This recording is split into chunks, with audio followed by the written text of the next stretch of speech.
मुंबई महापालिकेमध्ये ठाकरे बंधूंना एक मोठा धक्का बसलाय। शरद पवार गटाचे एकमेव नगरसेवक अजित रावराणे यांनी सत्ताधारी महायुतीला पाठिंबा जाहीर केलाय। या निर्णयामुळे बीएमसी मधील राजकारण बदललंय।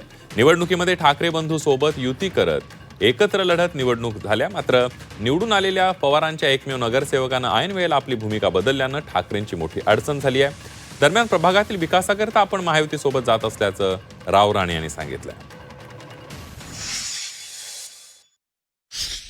शिवसेना एकनाथ शिंदे यांना मी पाठिंबा दिलेला आहे। मी पाठिंबा यासाठी दिलेला आहे की माझ्या विभागामध्ये काम करत असताना कोणताही निधी मला कमी पडता कामा नये आणि याचं मला सन्माननीय राज्याचे उपमुख्यमंत्री एकनाथ शिंदे साहेबांनी मला खात्री दिली की तुला कोणत्याही प्रकारचा निधी मी या ठिकाणी कमी पडू देणार नाही।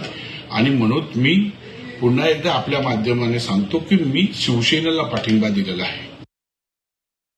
महाविकास आघाडीचे घटक राहणारे पक्ष जर वैयक्तिक निर्णय घेत असतील तर मला असं वाटतं दुर्दैवी आहे। ह्याच्यातली अधिक माहिती मला नाही आहे, परंतु राष्ट्रवादी काँग्रेस पक्षाच्या लोकांनी शिंदे गटानं पाठिंबा देणं हे आश्चर्यकारक जनक आहे। आणि याच्याबद्दल पक्षाची नेमकी भूमिका काय, ही व्यक्ती म्हणून भूमिका आहे की पक्षाची भूमिका आहे, हे मला असं वाटतं बघावं लागेल।